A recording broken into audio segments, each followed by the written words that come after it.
Eurasia times, जो कि एक इंटरनेशनल न्यूज़पेपर है और उसके साथ साथ दुनिया भर के कई फॉरेन मीडिया आउटलेट्स इस खबर को कवर कर रहे हैं। यहाँ तक कि भारत की मीडिया में भी इस पर चर्चा हो रही है कि रूस का Su-57 एक बार फिर से उम्मीदों पर खरा नहीं उतर पाया है। अब तक इस फाइटर जेट को कोई भी देश खरीदने के लिए सामने नहीं आया है। जैसा कि आप स्क्रीन पर देख पा रहे होंगे, मलेशिया, जिसे पाकिस्तान का करीबी सहयोगी माना जाता है और जो ऑपरेशन सिंदूर के दौरान भारत के स्टैंड के खिलाफ गया था, उसने भी Su-57 को खरीदने से इनकार कर दिया है। हाल ही में रूस ने अपने इस फाइटर जेट को मलेशिया में हुए एक इंटरनेशनल एयर शो में पेश किया था। इस शो में रूस ने काफी कोशिश की कि उसका यह एडवांस स्टेल्थ फाइटर मलेशिया की डिफेंस डील का हिस्सा बन जाए, लेकिन रिपोर्ट्स के अनुसार मलेशिया ने इस ऑफर को रिजेक्ट कर दिया है। बताया जा रहा है कि मलेशिया का फोकस अब या तो साउथ कोरिया जैसे देशों के साथ मिलकर एक जॉइंट प्रोजेक्ट में खुद का स्टेल्थ एयरक्राफ्ट बनाने पर है, या फिर वो किसी और ऑप्शन की तरफ जाएगा। ऐसे ऑप्शंस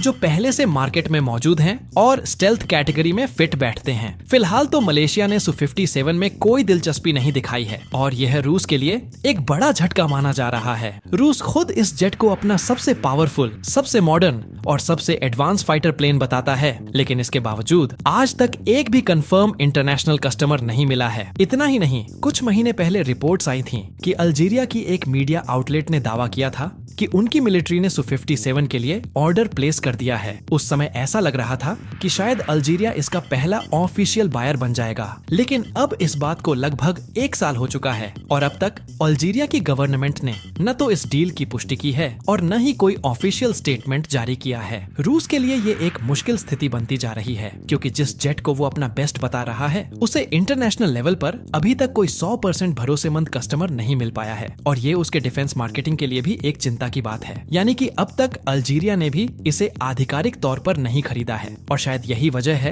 कि रूस की चिंता लगातार बढ़ती जा रही है। और चिंता सिर्फ इसलिए नहीं है कि कोई ग्राहक नहीं मिल रहा, बल्कि इसलिए भी कि Su-57 में कुछ टेक्निकल कमियां हैं जिनकी चर्चा सिर्फ बाहर के एक्सपर्ट्स ही नहीं बल्कि खुद रूस के एनालिस्ट्स भी करते हैं। बताया जाता है कि Su-57 अभी 100% स्टेल्थ नहीं है। यह तभी पूरी तरह स्टेल्थ बनेगा जब इसमें कुछ जरूरी अपग्रेड्स किए जाएंगे, जैसे इंजन की कवरिंग में सुधार, फ्यूजला में मॉडिफिकेशन और खुद इंजन में बड़े बदलाव। लेकिन इन सभी अपग्रेड्स के लिए जरूरत है भारी फंडिंग की, और वो फंडिंग तभी आ सकती है जब रूस इस जेट को इंटरनेशनल मार्केट में बेचे और उस बिक्री से कमाई करे। मगर इस बार रूस की किस्मत कुछ ठंडी लग रही है। जो देश भारत के साथ रणनीतिक रूप से टकराव में है, जैसे तुर्की, उन्होंने भी इसे खरीदने की तरफ कोई रुचि नहीं दिखाई। तुर्की तो इस समय अमेरिका से लगातार यह निवेदन कर रहा है कि उसे F-35 दे दिया जाए। यहाँ तक कहा जा रहा है कि यदि अमेरिका यह विमान दे देता है तो तुर्की रूस से मिले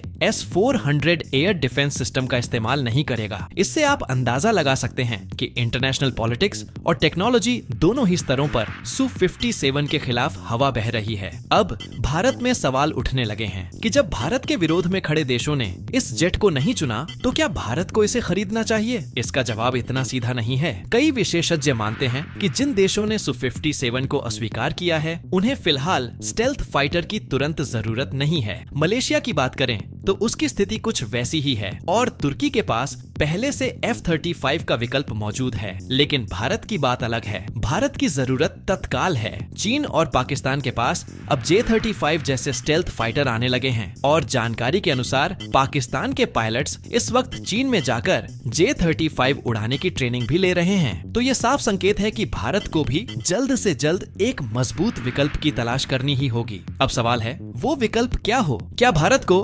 Su-57 के लिए जाना चाहिए या फिर महंगे लेकिन टेक्नोलॉजी के मामले में एडवांस F-35 को पाने की कोशिश करनी चाहिए? ये फैसला कोई आम राय से नहीं लिया जा सकता और शायद यही वजह है कि हमें इस पर भारतीय वायुसेना की रणनीतिक सोच पर भरोसा करना चाहिए। वो जो भी फैसला लेगी वो भारत के भविष्य की डिफेंस पॉलिसी को काफी हद तक तय करेगा। और हाँ, चाहे बात F-35 की हो या Su-57 की, इस पूरे विषय पर जैसे ही कोई भी नई जानकारी आएगी मैं आपको जरूर अपडेट करूंगा। इसलिए चैनल से जुड़े रहिए और सब्सक्राइब करना ना भूलें।